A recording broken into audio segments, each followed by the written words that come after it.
Oke, kakak. Ya. Satu nama pertama, Iya. Victor Bung Tilu Laiskodat. Iya. Satu kalimat Ya. untuk beliau. Pak Victor Bung Tilu Laiskodat, kuat, komitmen, dan pekerja keras sebagai seorang pengusaha. Oke, Nah, Oke, Ah. kakak. Nama kedua nih, Kak. ya. Oke. Ibu Emi Nomleni. Moderat, toleran, dan dinamis. Nah, Yang berikut nama ketiga. Ada 4 nama. Oke. Melki Lakalena. Melki Lakalena. Disiplin, Oke. komitmen juga. Lalu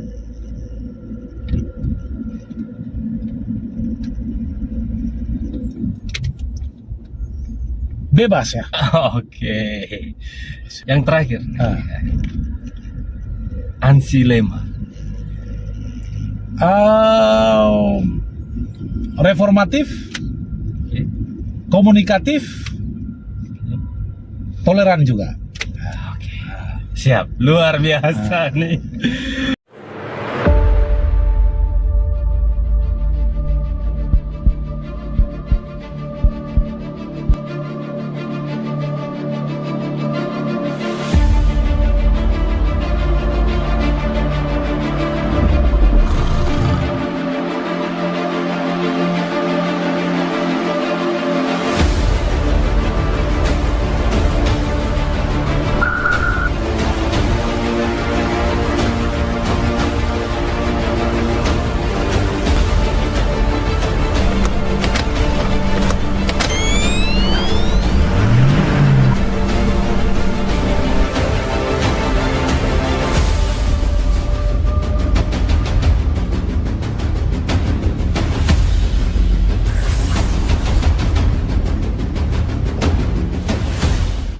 Halo Bapak Mama, bersaudara semua, ketemu lagi di Pasiar Oto.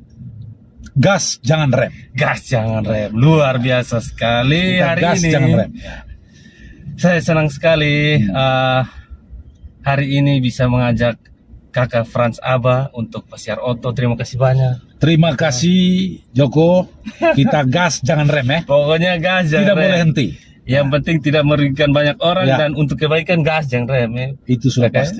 Yang kita lakukan adalah proses berbagi informasi, saling mencerdaskan dalam melakukan pendidikan politik. Luar biasa sekali. Apa kabar Kakak? Baik dan sehat Joko. Saya sangat senang bisa berjumpa dengan Joko dan di sini udaranya begitu cerah dan mendukung untuk proses Betul. wawancara kita ini. Tadi agak mendung tapi begitu naik auto langsung cerah. Wah cerah, itu udah mungkin karena orang baik itu selalu memberikan yang terbaik Betul, dan betul. sering Ya. berbagi. Ya, betul. Oke, senang sekali karena memang tahun ini kan tahun politik. Iya. Orang bilang toh Kakak. Dan memang Pasiar Oto sendiri ada punya satu program khusus yang namanya perjalanan politik. Iya, Jadi itu gunanya ya mengundang politisi-politisi baik baru maupun yang sudah lama iya. untuk sebagai bahan referensi untuk masyarakat. Jadi mereka memilih itu jangan istilahnya apa orang bilang memilih kucing dalam karung atau karena lihat baliho atau apa, Iya. tapi melalui apa yang memang betul mereka dengar dari mulut orang itu sendiri. Oke, dan ini tamu pertama nih, suatu kehormatan. Wah, Terima luar kasih. biasa. Terima Karena kasih, karena Joko. beberapa orang kemarin ada sekitar 3 orang itu Ya. yang dengan pertanyaan yang saya kasih mereka bilang nanti dulu. Oh, Mungkin mereka mau gitu. apa, pertimbangannya apa, tapi kakak langsung mau ini. Ya. Terima kasih banyak. nih. Bagi saya dalam frame komunikasi beta sudah boleh tertutup. Nah, Betul. beta harus menyampaikan apa ada Betul. realitanya dan itulah kata orang babagi orang kupa bilang kata babagi tidak boleh tutupi karena yang paling penting dalam hidup itu selain ada kepastian, Ya. ada keterbukaan dan juga ada hal yang dimana kita berbagi informasi, berbagi pengalaman, berbagi di dalam proses sharing untuk kita memberi. Iya. Itu sebenarnya. Siap. Beta sangat berterima kasih Om di dalam proses gas dan tidak boleh rem ini adalah suatu hal yang terbaik di dalam perjalanan baik di politik, di ekonomi ataupun kemasyarakatan. Inilah orientasi kita di dalam proses dalam melakukan berbagi, orang bilang kita lakukan pendidikan politik. Ini di gas Sonda Pesiar Oto ya.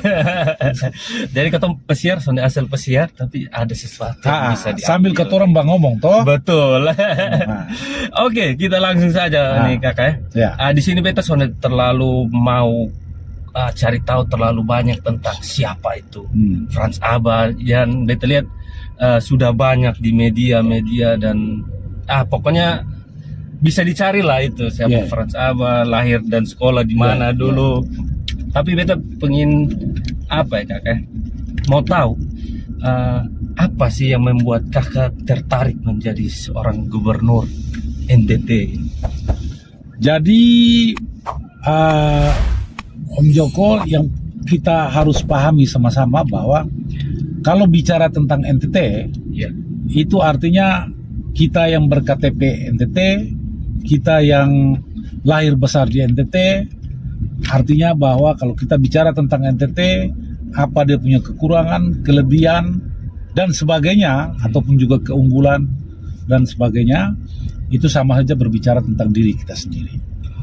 Kalau berbicara tentang diri kita sendiri, berarti apa yang menjadi kekurangan NTT dan kelebihan NTT, kita harus melangkah di dalam proses kebersamaan kita untuk melihat NTT ke depan ini bagaimana. Tapi yang paling penting, saya setuju dengan Joko bahwa apa sih yang mau Franz carikan dalam melihat NTT ini. Saya melihat bahwa ada aspek berbagai macam predikat kita. Kalau kita tulis NTT itu naik turun tangga, nanti Tuhan tolong dan sebagainya. Nah ini kan predikat yang sebenarnya di sisi lain memotivasi, tapi di sisi lain juga ada aspek yang sifatnya sinisme. Itu dari sisi yang sifatnya abstrak begitu. Kalau kita bicara dengan realita, dengan angka-angka yang ada, ya kita masih dalam daerah yang sangat tertinggal dibandingkan dengan daerah lain. Kita punya problem kemiskinan ekstrim yang begitu tinggi, stunting 30%, lalu kita juga punya tingkat korupsi yang tinggi, SDM kita juga secara komunitas masyarakat kita yang ada di sini masih sangat rendah, lalu belum lagi infrastruktur, lalu belum lagi aspek yang sifatnya kemanusiaan, tenaga kerja kita banyak yang datang dengan berbagai persoalan, dan bukan hanya cuma itu, tapi kadang kita setiap bulan bahkan dalam setahun itu kematian daripada tenaga kerja yang dikirim dari luar ke kita. Inilah problem-problem yang saya melihat harus kita lakukan di dalam proses percepatan. Dan bagi saya itu tidak mudah, tetapi apa salahnya kita mencoba. Dan kalau kita berbicara untuk mencoba, ya kita harus terbuka pada diri kita sendiri, dan itulah diri kita yang merupakan problem NTT ini adalah kembali kepada diri kita punya rasa peduli atau tidak.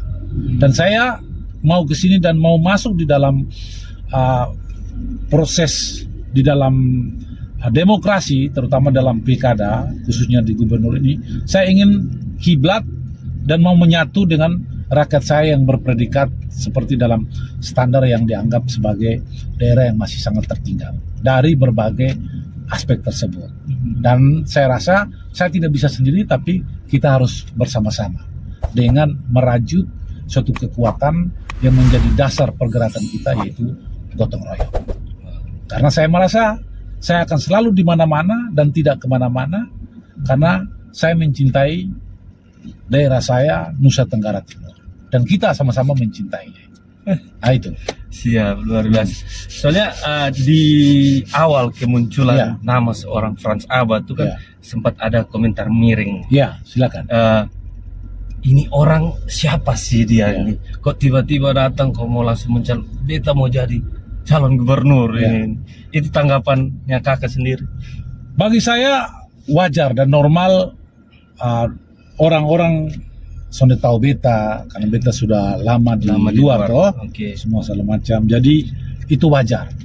dan ada yang mempertanyakan dan bahkan ada yang pesimis terhadap saya rasa itu wajar. Dan bagi saya semua apa yang mereka sampaikan dan mereka pertanyakan terhadap diri saya itu merupakan motivasi bagi kita. Tapi dalam bentuk motivasi itu saya tidak akan berhenti untuk menunjukkan dari proses yang akan saya lakukan. Dan kemarin sudah saya lakukan dalam proses baik dari sisi media dan saya sudah turun.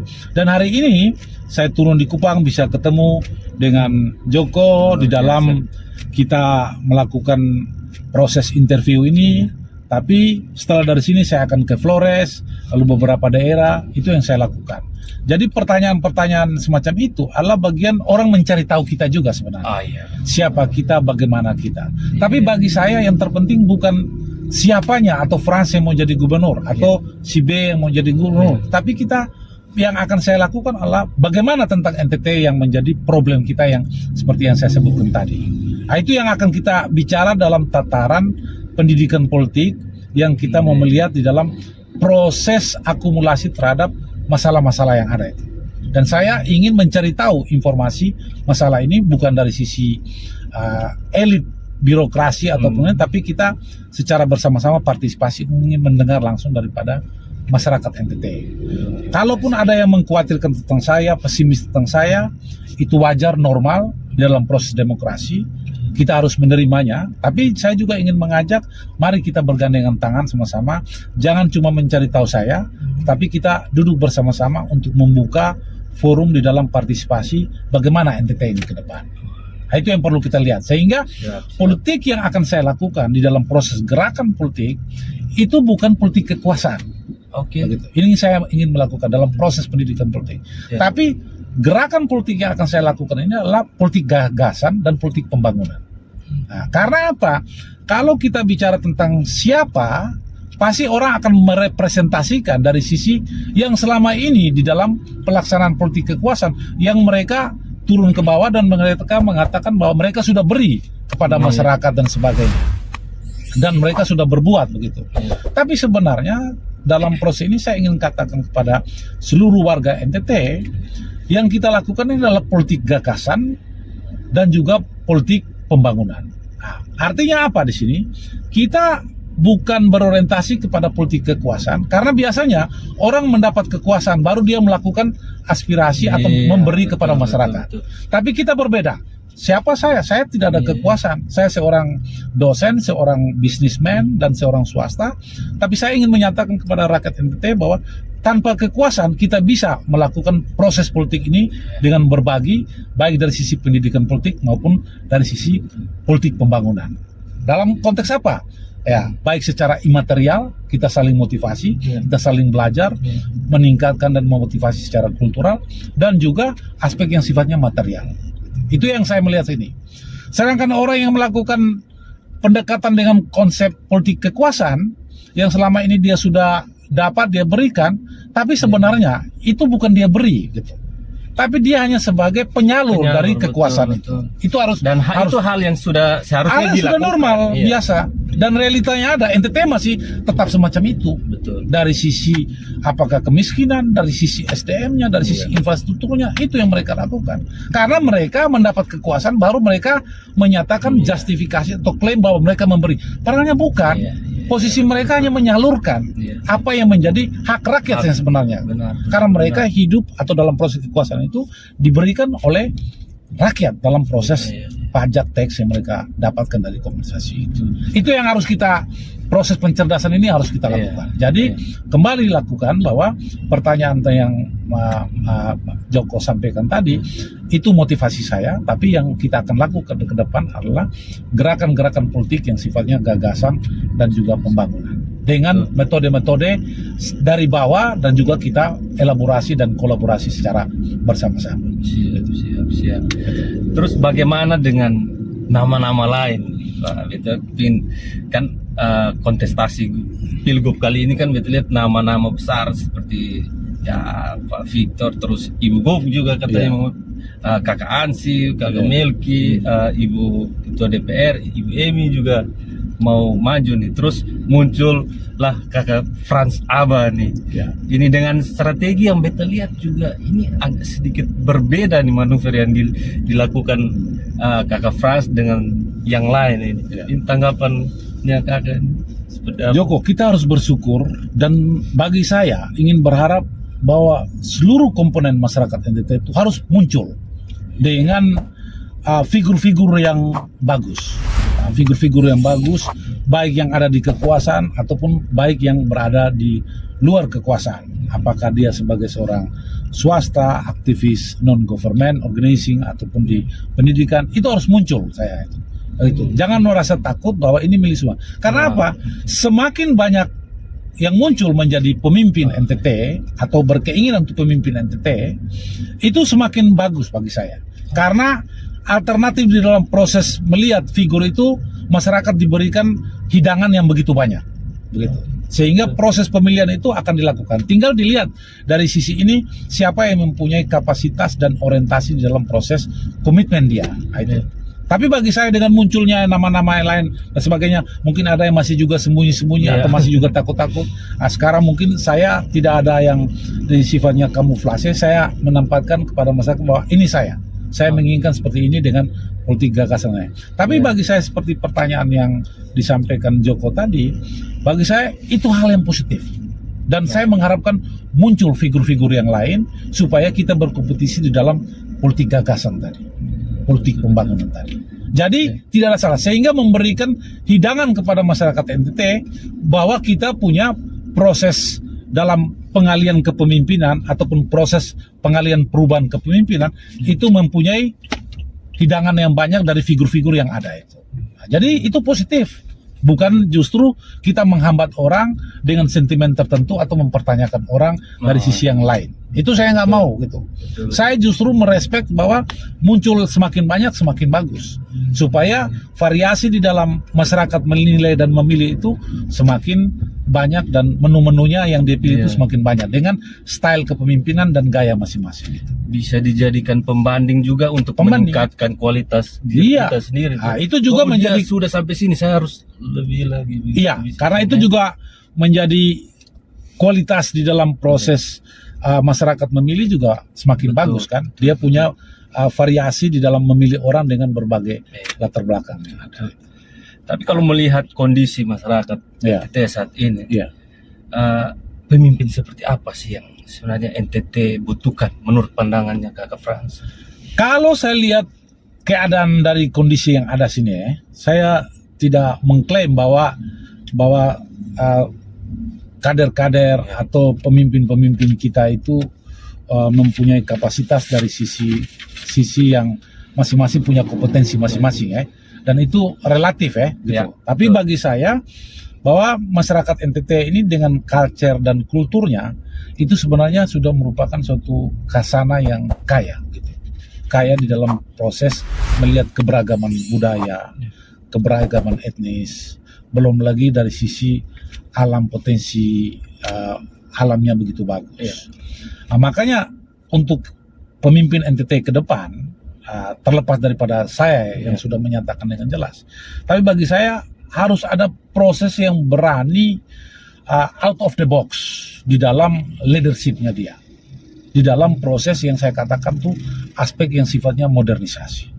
Nah, gitu. Jadi harus proses percepatan itu harus dilakukan. Sebab kalau tidak kita melakukan aspek yang sifatnya out of the box dalam konteks tidak keluar dari regulasi yang ada, tapi semuanya itu bagaimana kita secara bersama-sama. Tapi yang paling penting di sini adalah dia harus siap untuk menjadi orang yang membawa nuansa perubahan.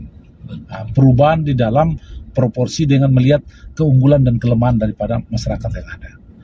Yang menjadi penting di sini bahwa kalau kita berbicara kriteria yang jelas secara regulasi aturan itu sudah ada lah gitu. Dengan mekanisme proses sudah ada. Tapi yang paling penting di sini adalah pemimpin itu mau mendengar apa yang menjadi keinginan masyarakat. Lalu bersifat aspiratif.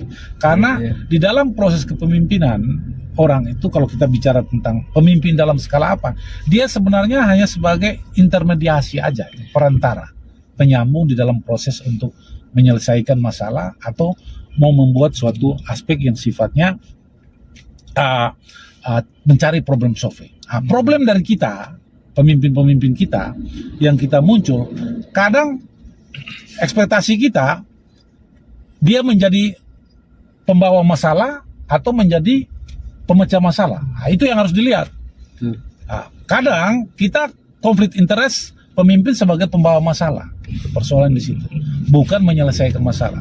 Makanya saya harus otokritik pada diri saya sendiri dengan penilaian masyarakat. Apakah saya ini sebagai orang yang pembawa masalah atau orang yang siap melakukan aspek memecahkan masalah gitu, dengan masalah NTT yang ada ini. Ini harus perlu dilihat, sebab kadang konflik interest itu ya pasti akan berbeda-beda dan pasti akan memberikan timbulan di dalam penyelesaian dalam proses masyarakat. Apalagi saya pemimpin lebih cenderung melihat kepentingan keluarga. Pemimpin ingin melihat kepentingan daripada komunitas tertentu ataupun kelompok bisnis tertentu. Apalagi misalnya pemimpin ingin memperkaya diri dan sebagainya. Ini susah kita harapkan semacam begitu. Yang kita harapkan adalah aspek leadership di dalam ke depan yang sifatnya partisipatif, tetapi dia juga harus aspek yang sifatnya modernisasi dalam melakukan percepatan terhadap pembangunan NTT. Betul. Ya. Oke kakak, kita kembali lagi ke yang tadi masalah-masalah yang ada di tengah masyarakat NTT sendiri, yang seperti tadi stunting apa dan segala macam. Apakah sudah ada strategi atau solusi dari yang akan kakak lakukan ke depan jika terpilih terkait persoalan-persoalan ini? Secara garis besar di dalam proses saya menyatakan diri sebagai untuk mau jadi gubernur NTT, saya pasti sudah menyiapkan baik dari sisi perangkat yang sifatnya software maupun hardware di dalam tampuk kepemimpinan. Misalnya saya dipercaya oleh rakyat NTT, itu saya sudah siap.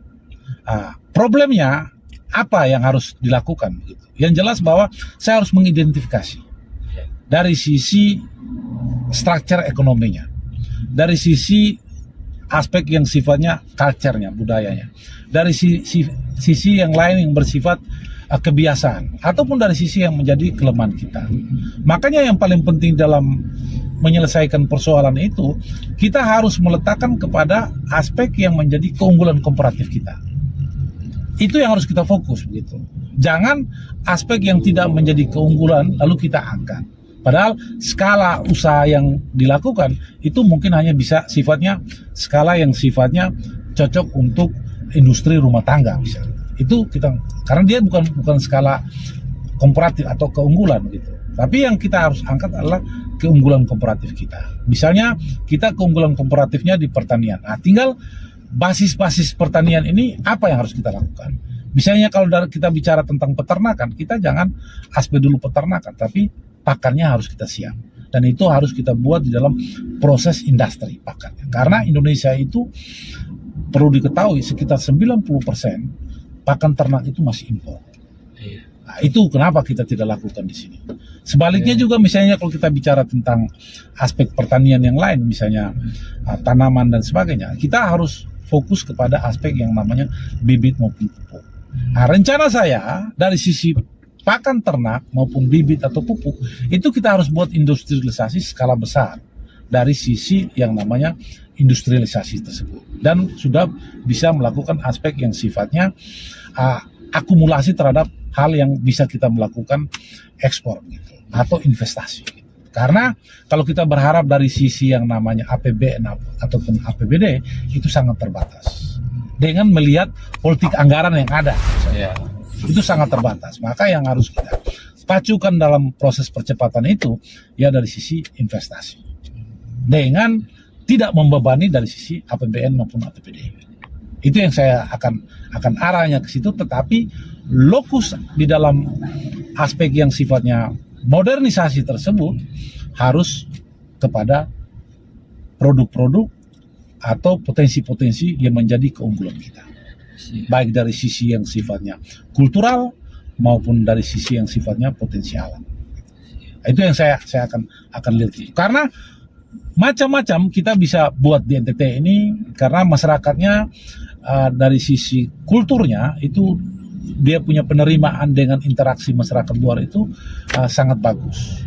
Dia tidak kaku dari sisi aspek religius maupun kultural, tidak kaku. Masyarakat NTT sangat dinamis, itu kelebihan. Dan sangat inklusif. Itu kelebihan masyarakat NTT. Kalau pemilu tahun ini, kali ini pemilu kali ini, menurut data yang saya baca selama ini kan pemilihnya tuh didominasi milenial dan Gen Z. Kalau bicara milenial dan Gen Z sendiri, bagaimana? Ini yang perlu kita tahu. Saya beberapa hari, sudah 1 hari di sini, tapi saya ketemu dengan beberapa komunitas milenial Ada dari, saya tidak perlu sebut, tapi ada yang luar biasa, termasuk juga Joko juga. Ini saya lihat dari kalangan milenial dan Z masuk lah gitu. Ini potensi yang luar biasa, gitu. Apalagi mereka sebagai penentu siapa yang menjadi pemimpin ke depan, terutama pemimpin NTT. Makanya yang harus kita lakukan bagaimana kita jangan mengekang dari sisi inovasi dan kreativitas mereka. Itu yang paling penting.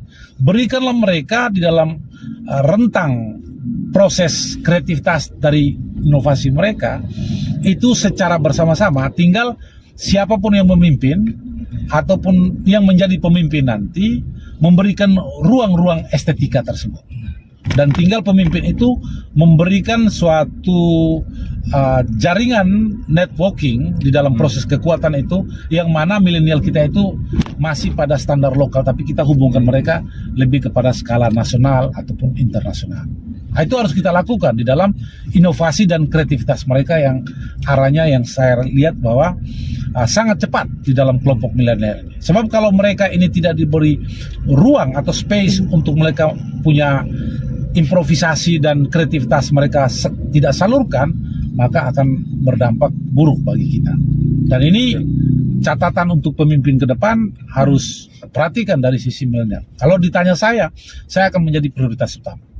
Tinggal kita melihat apa inovasi dan kreativitas daripada kaum milenial dengan melakukan klaster-klaster aktivitas mereka. Karena semuanya itu kan pasti dengan berbagai macam instrumen-instrumen. Karena sekarang ini mudah dari sisi digitalisasi dan sebagainya, semuanya bisa kita padukan di dalam memasuki dari sisi mereka punya kreativitas dan inovasi mereka. Hanya saja yang paling penting adalah kita membuka space dan ruang motivasi dan juga menyambungkan jaringan di antara lokal dan regional maupun nasional serta internasional. Itu yang harus kita buka. Makanya pemilih milenial itu saya berharap nasib bangsa daerah ini ada di tangan kalian. Putuskan yang terbaik, jangan membedakan dari sisi latar belakang ataupun suku agama, tapi pilihanmu adalah akan menentukan nasib daerah dan bangsa ini 5 tahun ke depan. Karena kalau salah memilih, maka kita harus menunggu proses perubahan 5 tahun lagi. Itu yang saya lihat dari siap. Soalnya selama ini kebetulan kami tergabung di beberapa komunitas kami cenderungnya seperti berjuang sendiri. Begitu kita menawarkan sesuatu ke petinggi-petinggi kita dianggap bisa dibilang sebelah mata loh. Kamu siapa sih? Jadi cenderung kita berjuang sendiri, dan begitu kalau sudah dapat hasilnya kita baru tuh pemerintah muncul. Jadi saya rasa ya wajib saya sampaikan ke Kakak Frans sebagai calon gubernur kita ke depan. Oke. Ini sebaliknya. Kalau Kakak tidak terpilih, belum dipercayakan memimpin NTT, apa yang akan buat nanti? Saya rasa begini. Jadi sebelum saya jawab ke situ, yang jelas bahwa yang pertama dan utama bahwa apa yang diharapkan kaum milenial dalam proses leadership ke depan itu adalah suatu proses di mana kaum milenial ini harus diberikan ruang. Karena saya punya pengalaman seperti yang Joko sampaikan tadi, itu biasalah dalam ritme proses aktivitas gitu. Nah, tinggal kita melihat itu. Tapi tidak boleh putus asa bahwa itu adalah suatu hal yang kita jangan melihat itu sebuah hal yang menjadi membatasi kita untuk stop. Tapi itu memotivasi kita bahwa semakin banyak tantangan dalam proses Anda melakukan, justru itu semakin bagus dan melatih kematangan dan kedewasaan Anda dalam melakukan aktivitas. Nah, lalu yang berikut, seandainya saya tidak terpilih atau masyarakat belum mempercayai saya dalam proses ini, bagi saya ini adalah hal yang harus menjadi tantangan bagi diri saya sendiri. Tapi yang paling terpenting adalah saya akan memberikan yang terbaik di dalam proses tersebut gitu. Karena bukan persoalan pilih ataupun tidak pilih gitu. Tapi yang paling terpenting bahwa kalau kita sudah mau melangkah, kita punya perhitungan-perhitungan dengan aspek yang sifatnya target yang akan kita ukur. Nah, paling kurang kalau misalnya saya tidak boleh, saya sudah menjawabi dengan proses yang sudah dilakukan sedapat mungkin. Pendidikan politik dalam proses mencerahkan pemikiran masyarakat itu sudah saya lakukan. Betul. Karena apapun yang kita inginkan dalam bentuk apa aja, bukan dalam sisi kita mau jadi gubernur atau lain sebagainya dalam konteks kekuasaan. Semuanya itu sudah ada garis tangannya, sudah diatur kemana. Tapi kalau kita tidak mau mencoba, kalau kita tidak mau melakukan aspek proses pencerahan di dalam konteks membuka politik gagasan tadi yang saya ngomong tadi, maka kita sama saja tidak mencintai diri kita sendiri dengan melihat realita yang ada. Maka oleh karena itu saya akan berbicara dalam konteks politik gagasan dan politik pembangunan. Soal dari politik kekuasaan itu akan ada prosesnya. Gitu. Makanya yang saya lakukan di sini adalah politik gagasan dan politik pembangunan berorientasi kepada penyadaran terhadap masyarakat dan berbagi informasi. Nah, baik saya dapat dari masyarakat atau dari kawan-kawan dari milenial atau kaum Z dan sebagainya, maupun saya memberikan informasi yang saya punya. Nah, ini kita aspek yang sifatnya dalam konteks kemitraan mitra. Gitu. Ya, dalam proses yang sifatnya kekuasaan tersebut itu hanya bagian daripada instrumen, karena kekuasaan itu hanya cuma sarana, karena itu ada masa waktunya, bukan tujuan. Tujuan adalah proses bagaimana kita memberikan informasi sehingga orang itu melakukan aktualisasi di dalam improvisasi pemikiran dan inovasi dan kreativitas. Karena kalau kreativitas tanpa inovasi pasti akan menghasilkan hoax. Saya nggak mau kaum milenial itu masuk dalam tataran itu. Jadi berikan ruang mereka, berikan sarana mereka di dalam proses itu. Kalau menyangkut kekuasaan, ini hanya sarana. Dan kekuasaan itu ada waktunya. Tapi dalam proses berbagi dan informasi itu anytime bisa kita lakukan. Itu. Kalaupun nanti pada saat masyarakat tidak menerima kita, ya itu memang kita anggap bahwa itu bukan kegagalan. Itu hanya persoalan waktu aja. Mungkin ada pengabdian-pengabdian lain yang kita bisa lakukan di dalam proses. Tapi proses memberikan pencerahan dan pendidikan politik sudah kita lakukan dalam proses demokrasi. Siap. Oke, kakak, sebelum kita akhiri, beta mau ajak kakak main satu games. Siap. Jadi beta akan sebut satu nama tokoh, dan beta minta satu kalimat dari kakak yang menggambarkan orang-orang itu. Oke. Siap kakak? Siap. Oke, baik. Siap. Luar biasa nih. Ini perjalanan politik pertama nih di Pasir Roto. Jadi ke depan bakal ada politisi-politisi yang lain. Harus biar ada referensi. Harus Jokola harus lakukan. Jangan cuma dari saya. Tapi harus buka ruangan kepada teman-teman atau senior-senior, bapak-bapak yang mempunyai motivasi untuk melakukan proses pendidikan politik harus dilayani tanpa membedakan. Tugas Joko ini tugas yang sangat mulia dan ini berharap bahwa informasi ini kita berbagi lah. Siap. Oke, kakak. Satu nama pertama. Victor Bung Tili Laiskodat. Satu kalimat untuk beliau.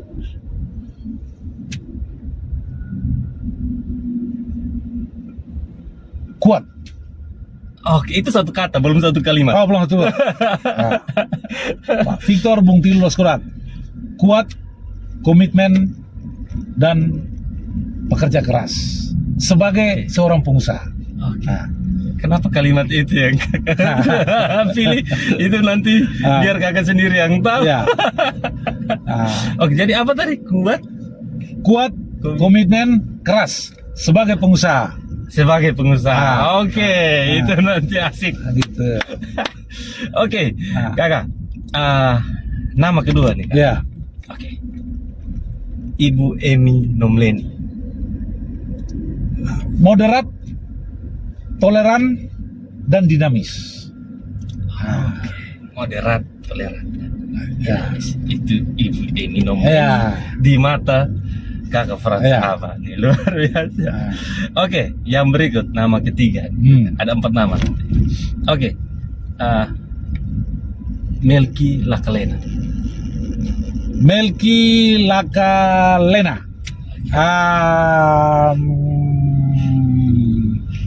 Disiplin, Oke, komitmen juga. Lalu